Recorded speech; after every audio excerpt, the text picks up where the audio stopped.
And let's remember how we got here. Putin invaded Ukraine.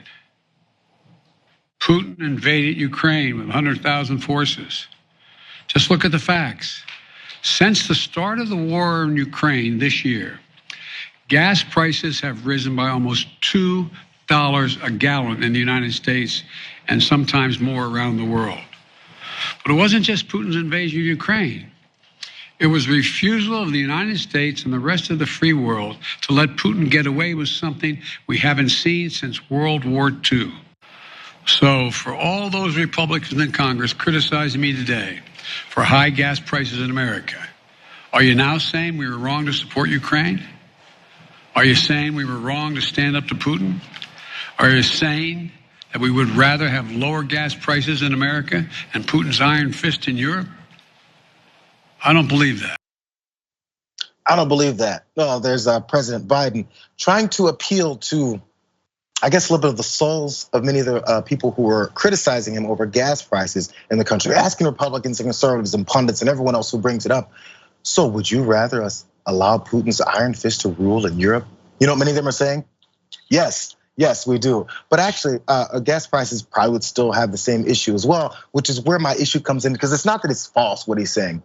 It's just I'm not sure if this is something that's gonna convince the detractors, because the detractors aren't dealing with this factually. Let's keep it real. But let's get some more details, because these rising gas prices have been exacerbated by this war, which is true, in part due to the disruption in it that it's caused on global energy markets due to sanctions placed on the Kremlin by the Biden administration and Western Europe. So that's Lisa's point is, we're doing something about it, because some people did say, hey, let's cut off that pipeline. Hey, Germany and other countries that actually are dependent on Russian oil and energy, cut them off, go through some sanctions. Maybe it's gonna hurt you, because by the way, gas prices are high across the world.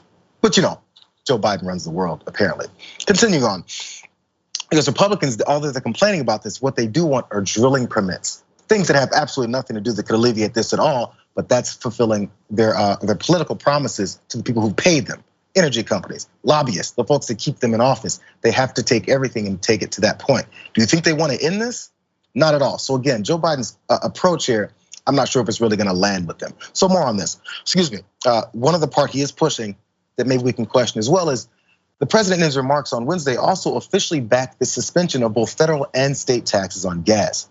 The effort to suspend the federal gas tax, which is 18 cents a gallon, would likely face challenges in Congress, and it's already drawn skepticism from Republican lawmakers, and that's no surprise either. Now that 18 cents a gallon, if you say you're where we are and you're looking at $6.85, that 18 cents is gonna drop us not all that much, you're still gonna be hurting. So that's at least where the criticisms comes. Here's one picture of people showing this off, because there was a tweet from Bill Jubran. And he said, this looks pretty familiar. People putting stickers on gas pumps all around lately. This one is actually a bit in support of Democrats, pointing out as they are trying to do something with the price gouging, because one of the major problems is definitely the oil companies that are charging so much because they see the need, they see the situation, and they're like, profits, profits, profits. Democrats voted a certain way to try and stop this gouging, and Republicans overwhelmingly voted against it. What are your thoughts on this, Dave? Well, if you go back 5 or 6 years, and to the point about price gouging, I mean, the price per barrel of oil was actually higher 5 or 6 years ago, but the cost per gallon was a lot lower. So clearly there is a lot of price gouging. And secondly, yeah, Joe Biden is correct that the war in Ukraine and the sanctions have caused prices to rise, but I think it's pretty dumb politically, because the argument from Republicans is not, because of Ukraine. No, the argument from Republicans is gas prices are high, they could be lower if you opened up the strategic oil reserves, or that, if you took other steps like allow more drill. And what Biden needs to do is address that criticism. I mean, what is his response? Should we be opening in the strategic oil reserves? Why isn't Joe Biden doing what TYT Investigates revealed? And that is, if you close a financial trading loophole, you could lower gas prices by perhaps 25% in terms of how stock futures and oil futures are traded. I mean, there's a lot of things he could be doing, and to somehow just sort of come across as whining about the Republicans saying, you're choosing lower gas prices over Ukraine. I don't think it's a stretch, and I don't think it works politically for him.